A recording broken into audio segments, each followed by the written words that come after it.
There's something about having to bundle together the nerves of a 1,200-pound animal as you guide him through what he assumes can only be a deadly labyrinth that makes it a bit easier to call your own fears into perspective. My name is Bethany Edgel, and during my summers, I work as a wrangler on guest ranches.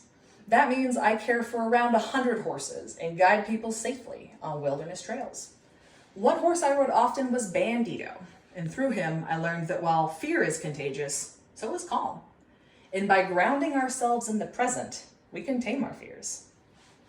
Bandito had a reputation for being tough. He bit other horses, chased away wildlife, and often led trail rides because he was so confident.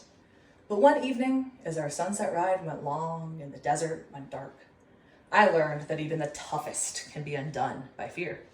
Every rustle in the bushes made Bandito tremble. Each lizard darting across the path made him jump. His fear quickly started affecting me too, and I found myself imagining how catastrophic it would be if he gave into his fear and bolted. See, that's the tricky thing about fear. It keeps us alert, but it can also spin us into panic when there's no real threat. I realized that if I lost control, Bandito would bolt, and so would the 30 riders and horses behind us.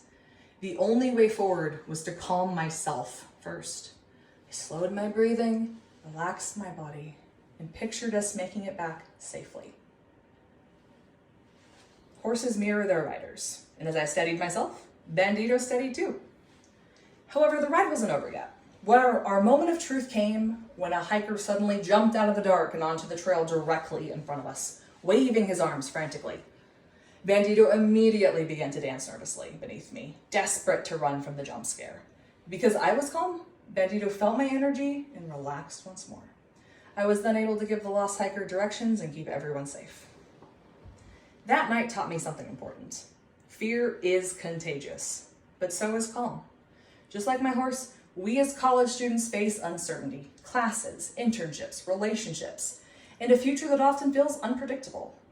Add in the constant stream of alarming news and social media arguments, and it's easy to get swept up in panic. But here's the good news. Even when we cannot control our circumstances, we can always control ourselves.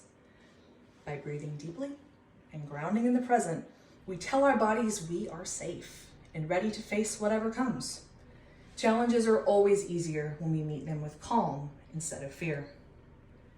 So when life feels like a dark trail full of rustles in the bushes, remember, you have the power to tame your fears and to ride on with confidence.